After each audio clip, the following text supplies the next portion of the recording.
la Regione già fa molto per sostenere le donne vittime di violenza in quella fase della loro vita che inizia subito dopo la denuncia della violenza e che continua nella fase in cui queste donne dentro le case rifugio o gli alloggi protetti devono, come dire, sistemarsi dal punto di vista anche psicologico, legale, eccetera. E questo è un percorso lungo che viene organizzato in questa regione attraverso l'aiuto e il supporto di diverse associazioni di volontariato e che consente molto spesso alle donne di uscire dalla schiavitù del maltrattamento in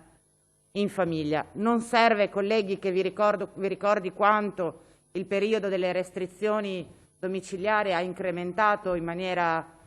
importante il numero di casi di violenza tra le mura domestiche e di quanto dall'altro lato abbia ridotto la possibilità e la capacità di queste donne di denunciare essendo obbligate alla convivenza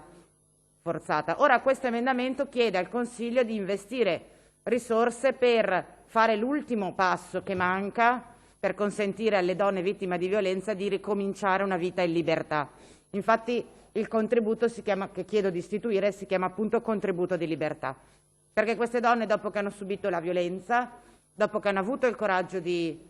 denunciare, dopo che sono state protette in un percorso importante che le ha portate all'emancipazione personale, devono affrontare il grande salto dell'emancipazione economica e molto spesso arrivano a questo punto libere dalla violenza, ma ancora fortemente limitate nella loro capacità di scelta perché non hanno disponibilità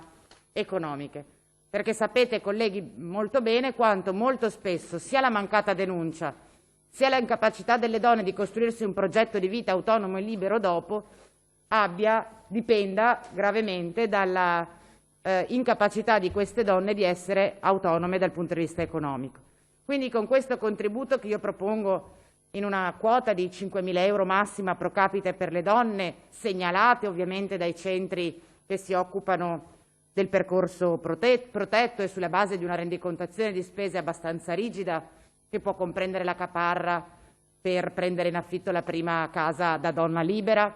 che può rappresentare l'acquisto per i primi mobili necessari per arredare la prima casa da donna libera,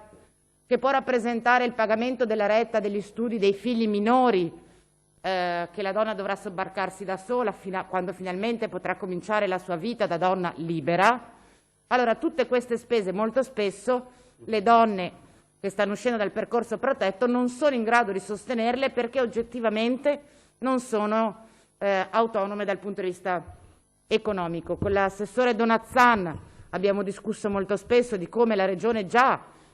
abbia posto in essere delle iniziative, dei meccanismi per aiutare le donne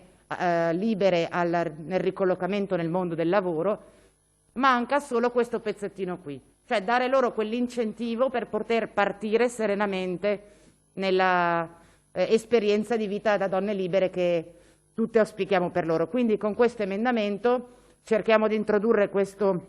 ulteriore sostegno per le donne che hanno subito violenze familiari e che sono pronte per ricominciare un'esperienza di vita autonoma e che io penso possa arricchire e completare i tanti servizi che la Regione Veneto già mette a disposizione di queste donne. Ringrazio il Consiglio per l'attenzione e con l'occasione, Presidente, ribadisco il ritiro dell'emendamento e annuncio l'ordine del giorno collegato.